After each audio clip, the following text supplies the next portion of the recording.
I do want to open this question up, and I especially want to bring in Robert, but we're talking about current events, and we're also talking about what we learned from history and from direct testimony from witnesses to the Holocaust.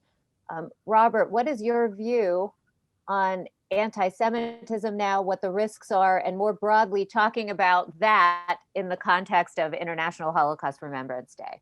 Anti-Semitism remains front and center for many people in the United States, particularly the Jewish community.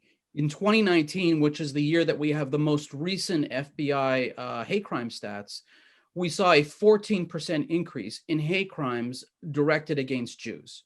And the FBI has been tracking hate crimes in this country since 1990. Every single year, the religious group that is targeted the most is the Jewish community. So the concern about anti-Semitism, the concern about being targeted is very real. And it's very real for many people, both individually and for the institutions, because we know that anti-Semitism, those attacks sometimes are the most personal places, the places where we pray, synagogues, the places where we send our kids to school, and the places where we bury our dead. So it may not be the same as it was, during the Holocaust or the years leading up to it, but I think the fear remains pretty constant for people within the Jewish community in the United States.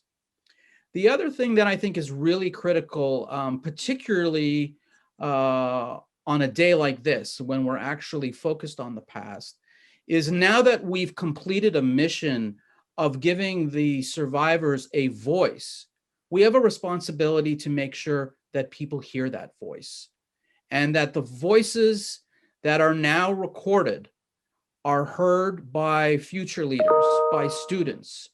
And we are working with school districts across the country.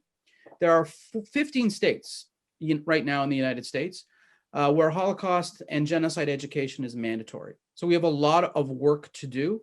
There are Holocaust and genocide education commissions that have been set up to actually get the voices, the curriculum, and the learning into classrooms.